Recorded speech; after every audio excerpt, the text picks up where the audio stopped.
Luigi Mangione aurait été agressé par des femmes transgenres en Thaïlande. Ce n'est qu'un des nouveaux détails surprenants sur l'assassin présumé. Nous apprenons de nouveaux détails via des extraits de son journal intime et des messages WhatsApp sur son état d'esprit avant la fusillade contre Brian Thompson, président-directeur général de United Healthcare.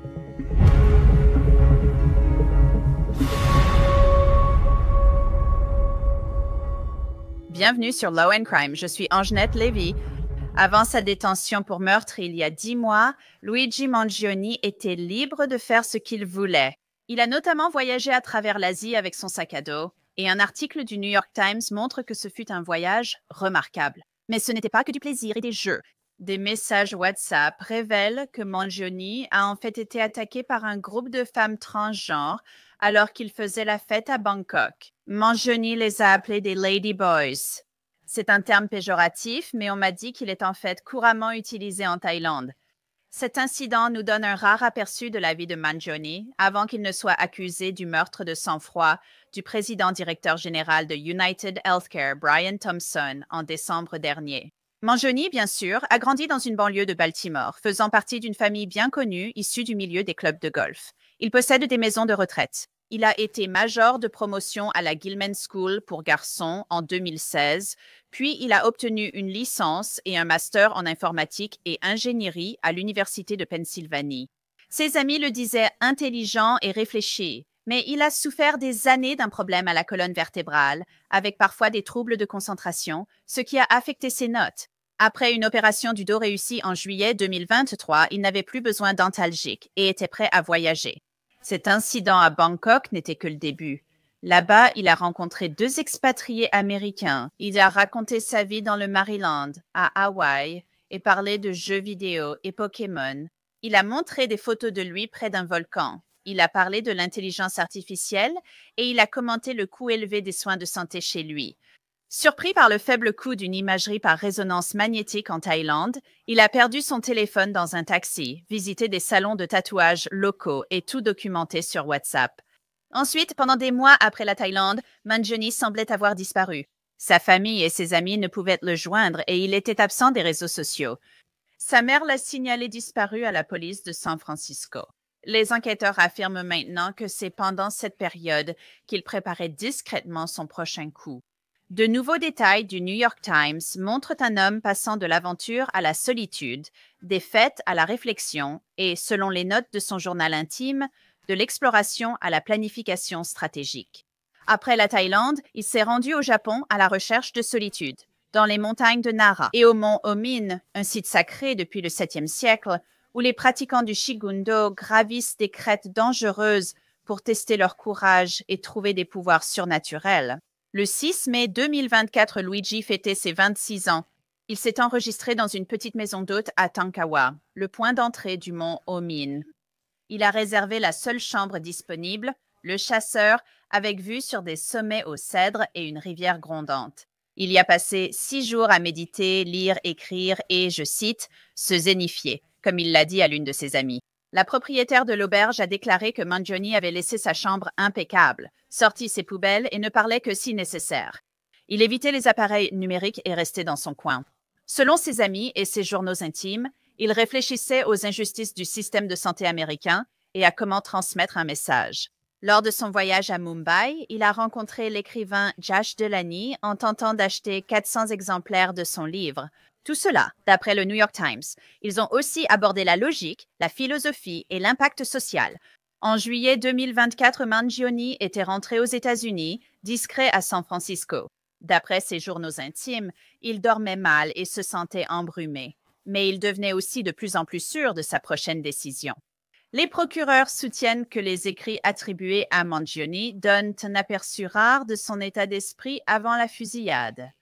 Dans une entrée datée du 15 août 2024, il aurait écrit « Un mois à San Francisco. Cela signifie San Francisco. Fou, lent, manque d'urgence, absence de routine, pas de planning, pas d'exercice. » Voir spirale à propos de Catch 22. Cela dit, je me sens enfin confiante sur ce que je vais faire. Les détails s'assemblent enfin et je suis certain que c'est la bonne et la décision justifiée. D'une certaine manière, je suis contente d'avoir procrastiné, car cela m'a permis d'en apprendre davantage sur l'UHC. KMD aurait été une catastrophe injustifiée qui aurait surtout été perçue comme malsaine, mais plus important encore, inutile, et n'aurait rien fait pour sensibiliser les gens ou encore améliorer la vie des gens. Je me sens embrumée, donc je ne peux pas travailler avec rapidité, ni clarté, ni confiance. Mais quand les idées flottent dans ma tête ou que j'ai des morceaux, je dois les écrire. La cible, c'est l'assurance. Ça coche toutes les cases. 2 mois plus tard, une entrée du 22 octobre à 6 semaines de l'attaque indique ceci. 1 mois et demi. Cette conférence d'investisseurs est une aubaine, illustrant tout ce qui ne va pas dans notre système de santé. Et le message devient alors évident. Souvent, les actes révolutionnaires ne sont pas compris par le grand public. Par exemple, Ted K., c'est-à-dire Ted Kaczynski, le poseur de bombes solitaires, Luna Bomber, soulève de bons arguments sur l'avenir de l'humanité. Mais pour faire valoir son point de vue, il envoie des bombes par la poste de façon indiscriminée à des innocents. Les gens ordinaires le classent comme un tueur en série-feu. Concentrez-vous sur l'acte, éliminez les pensées confuses et rejetez ses idées. Et surtout, en commettant des atrocités indescriptibles, il devient un monstre, ce qui fait de ses idées celles d'un monstre, peu importe la sincérité de sa passion. Il franchit la limite entre révolutionnaire, anarchiste et terroriste, la pire chose qu'une personne puisse être. Dans la suite, Mangione se compare aux extrémistes, tout en affirmant que sa version serait différente. Bien sûr, c'est le problème de la plupart des militants qui se rebellent contre les injustices. Ils commettent une atrocité, soit dont l'horreur dépasse l'impact du message, soit dont l'éloignement par rapport à leur message empêche les gens de faire le lien. Par conséquent, l'idée révolutionnaire devient associée à l'extrémisme, à l'ignorance ou au mal, une idée qu'aucun membre raisonnable de la société ne pourrait approuver. Au lieu de gagner le soutien du public, ils le perdent. Les actions des révolutionnaires sont activement contre-productives. Ensuite, l'entrée passe de la théorie à un plan possible. Vous voulez vous rebeller contre le cartel des assurances santé. Allez-vous faire exploser leur siège? Pas de bombe. Ça équivaut à du terrorisme. Ces actions ressemblent à la colère mal dirigée de quelqu'un tombé malade ou malchanceux, déversant sa frustration sur l'industrie de l'assurance, ce qui en réalité met en danger des employés au hasard. Que fais-tu? Tu attaques la présidente directeur générale à la convention annuelle des comptables parasites. C'est ciblé, précis et ça ne met pas d'innocents en danger. Et surtout, le message devient évident de lui-même. Le message passe dans les gros titres des journaux.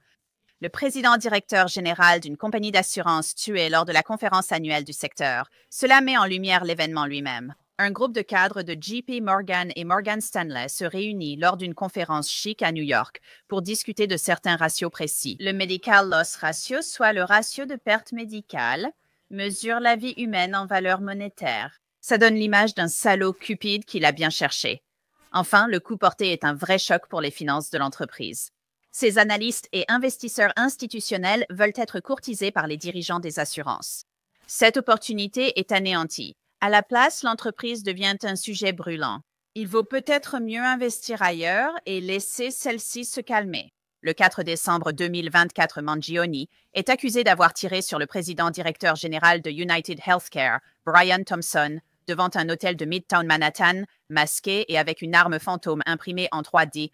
Les procureurs disent qu'il a tiré à bout portant. Les douilles portaient l'inscription « Retardé, nié et destitué ». 5 jours après, la police a arrêté Mangione à Altoona, Pennsylvanie, dans un McDonald's avec du hash, du cannabis moulu et un ordinateur portable. Mais les preuves saisies ce jour-là, en particulier ses propres écrits, allaient devenir le centre d'une féroce bataille judiciaire autour des accusations de terrorisme. Sa défense a soutenu que les preuves étaient entachées dès le départ, tandis que l'accusation affirmait que les écrits parlaient d'eux-mêmes. Plus tôt cette année, la défense a demandé l'annulation des accusations de terrorisme dans une requête de mesure de réparation avant procès. La prévenue averse. La perquisition et la saisie des objets au poste de police d'Altoona étaient illégales et illicites. Cela inclurait le carnet rouge, désigné manifeste par un officier de police.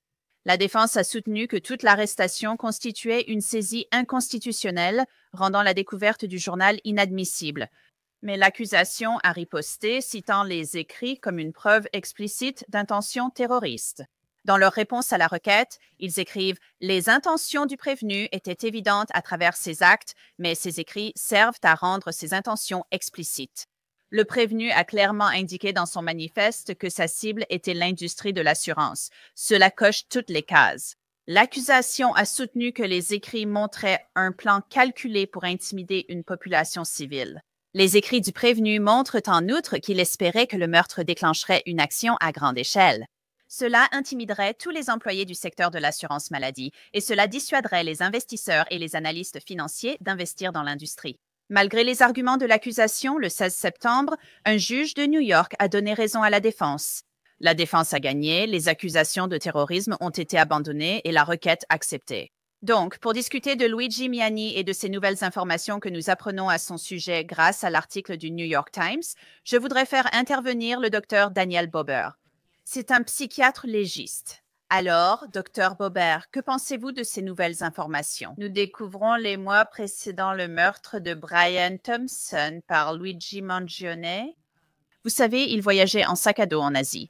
Nous savions qu'il avait fait cela grâce à certaines photos sur ses réseaux sociaux. Maintenant, nous découvrons plus de détails à ce sujet. Il allait se détendre et faire toutes ces choses. Il se retrouve dans une confrontation avec des femmes transgenres. Tout ce que nous savons, c'est qu'il aurait été agressé par elles. Donc, je ne sais pas. C'est juste un peu étrange, tu vois. On apprend des petits détails bizarres ici et là sur ces derniers mois avant ce meurtre. Oui, et il y a aussi les cartes Pokémon, non? Donc, est-ce qu'on a affaire à quelqu'un qui a une sorte de sentiment de grandeur ou des idées délirantes? Un processus de pensée désorganisé ou une pensée magique, ce qu'on peut parfois observer dans la manie ou la psychose, parce que dans un esprit désordonné, parfois des objets banals peuvent être chargés de sens ou prendre une signification particulière. Mais je ne sais pas, car ce n'est pas un thème qui revient sans cesse. C'est juste quelque chose qui est isolé à ses voyages.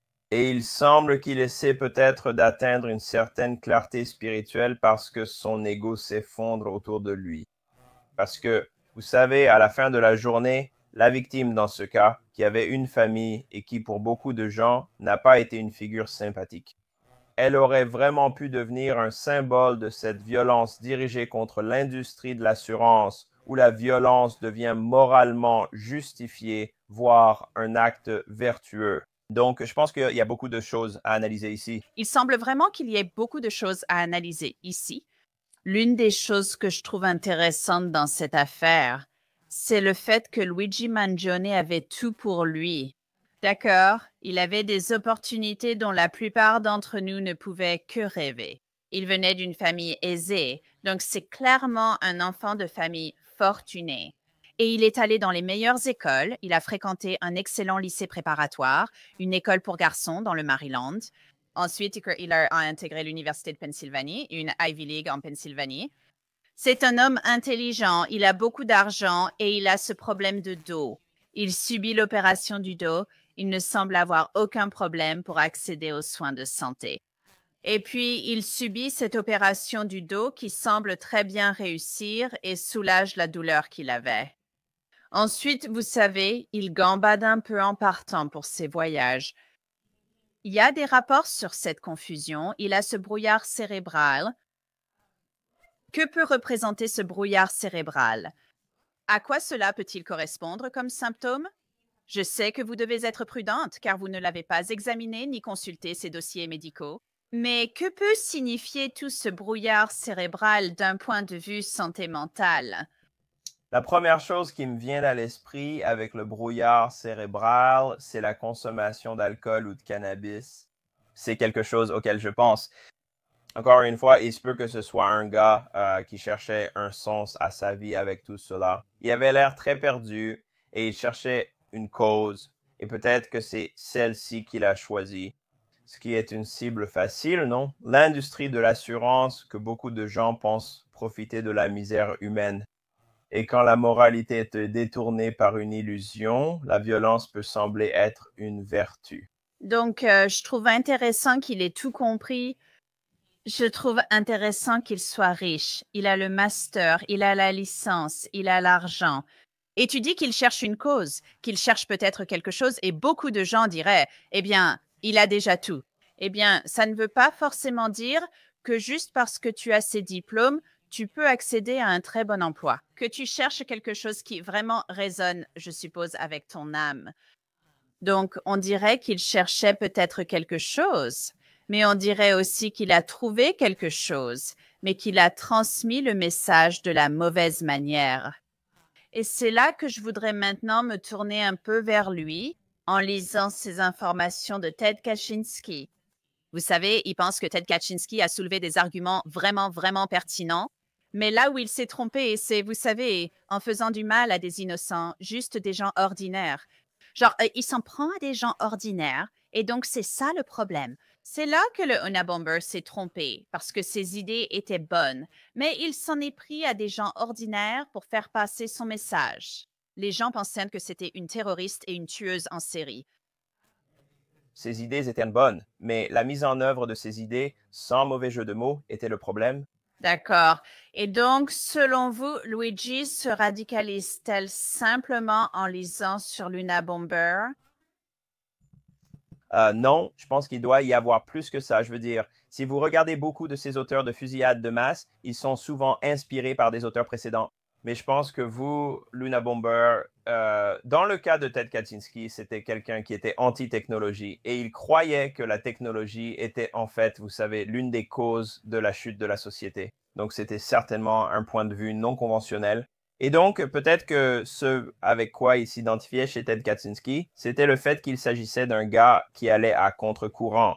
J'ai tout, mais ce n'est toujours pas suffisant.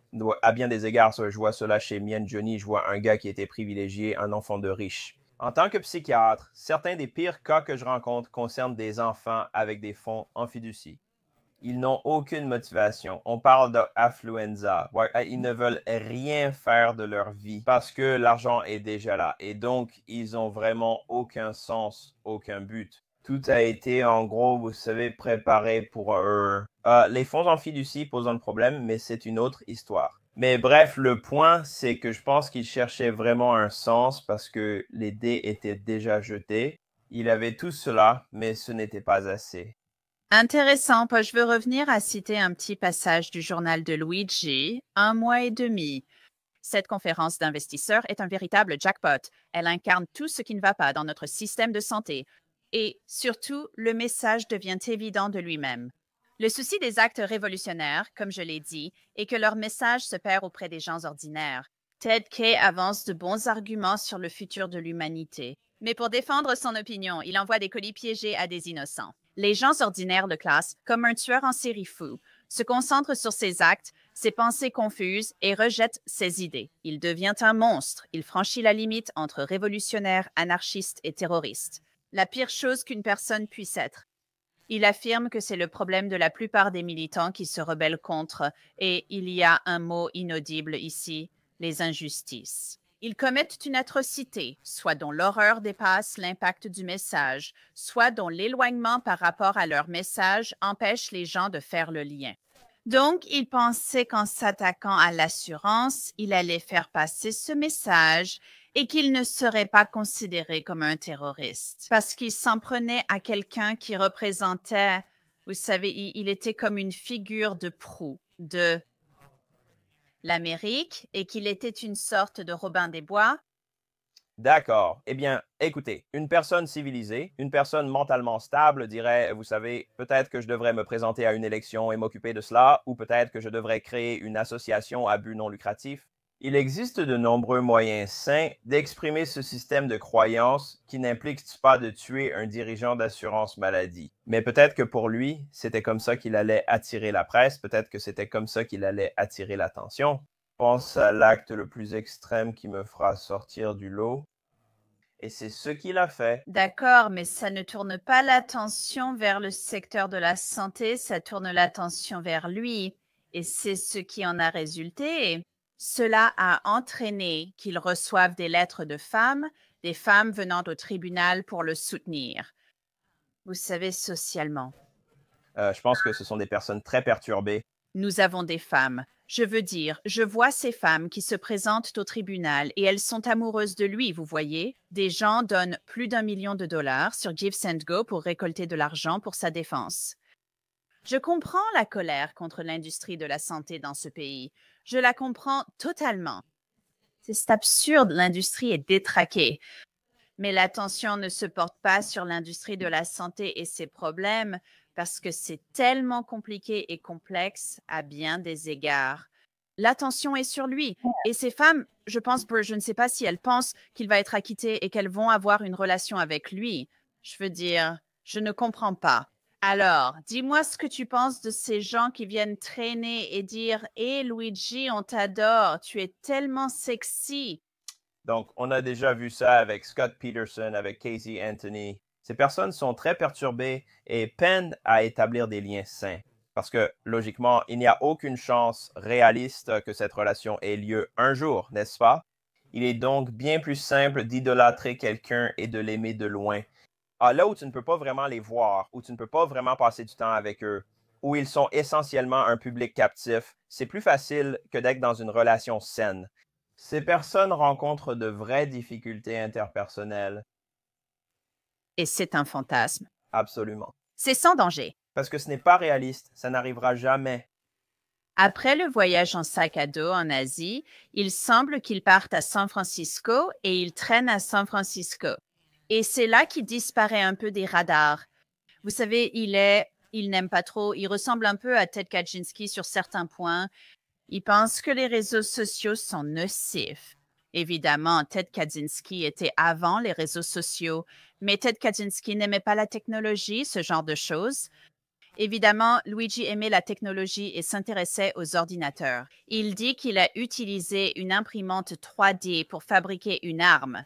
Donc, c'est ce qu'il aurait avoué avoir fait. Il est à San Francisco et j'ai l'impression qu'il a disparu des radars. Sa mère ne le retrouve pas. Elle signale sa disparition, donc il se passe quelque chose à ce moment-là. Alors, qu'est-ce que tu penses qu'il se passait avec lui à San Francisco? Tu penses qu'il était juste en train de ruminer dans ses propres pensées là-bas? Et parce que je pense qu'il nous manque une grande partie du puzzle quand on regarde San Francisco. Quelque chose s'est passé là-bas. Soit il aura été influencé par son entourage, soit c'est lui qui les a influencés. Il est devenu tellement renfermé, tellement isolé qu'il a perdu tout repère social. Il est difficile à savoir car il disparaît alors des radars et devient une sorte de boîte noire. Ce serait intéressant à savoir vu ce qui s'est passé. Oui, ce serait intéressant de savoir ce qui s'est passé là-bas. Et tu sais, quand on était à CrimeCon en train d'en parler, il avait d'abord mentionné quelque chose appelé KMD, et c'était un cabinet d'architecture basé à San Francisco. Et ils font de la conception pour des entreprises de santé et ce genre de choses. Et puis, il semble qu'il ait changé de direction. Non, c'est de l'assurance, car cela envoie un message plus large. Il se passait donc quelque chose à ce niveau. Je pense que la partie de San Francisco dans tout ça est, à mon avis, un élément clé du puzzle. Et je me demande s'ils vont accéder à ses téléphones, les enquêteurs et les procureurs, et fouiller dans son téléphone et son ordinateur. Même s'il a dit que sa technologie était sécurisée, et découvrir ce qui se passait avec lui à San Francisco. Donc, je pense que c'est un autre élément du puzzle. Peut-être que c'est la prochaine pièce du puzzle que nous allons découvrir. Je vous remercie vraiment pour votre temps, Dr. Daniel Weber. Absolument. Luigi Mangione est toujours accusé de meurtre au second degré à New York et fait aussi face à des charges fédérales. Les procureurs fédéraux réclament la peine de mort contre Luigi Mangione. Et je tiens à vous préciser que j'ai contacté les avocats de Luigi Mangione pour obtenir un commentaire à ce sujet. Article du New York Times. Je n'ai pas encore eu de réponse pour l'instant. Restez à l'écoute. Nous suivrons cette affaire pour vous. Merci d'avoir suivi cet épisode de Law and Crime. Je suis Angelette Lévy. Je vous retrouve ici la prochaine fois.